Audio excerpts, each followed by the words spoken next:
Welcome to Silkytreat Channel, easy delicious cooking. On the menu today, one recipe done in 20 minutes start to finish. Marrow bones and ginger carrot soup.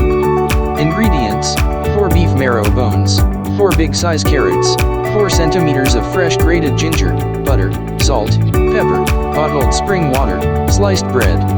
Preparation: as per my previous video of carrot ginger soup, once ready, insert 4 beef marrow bones and cook them for 20 minutes while the soup is boiling on medium heat. The marrow should turn light brown color and is ready. Remove the bones from the soup and extract the marrow with a small spoon. Spread on toasted bread, add pepper and fresh parsley as decoration. All ready to serve and eat. Enjoy these meals. Thank you for watching. Subscribe, share, like and comment if you wish.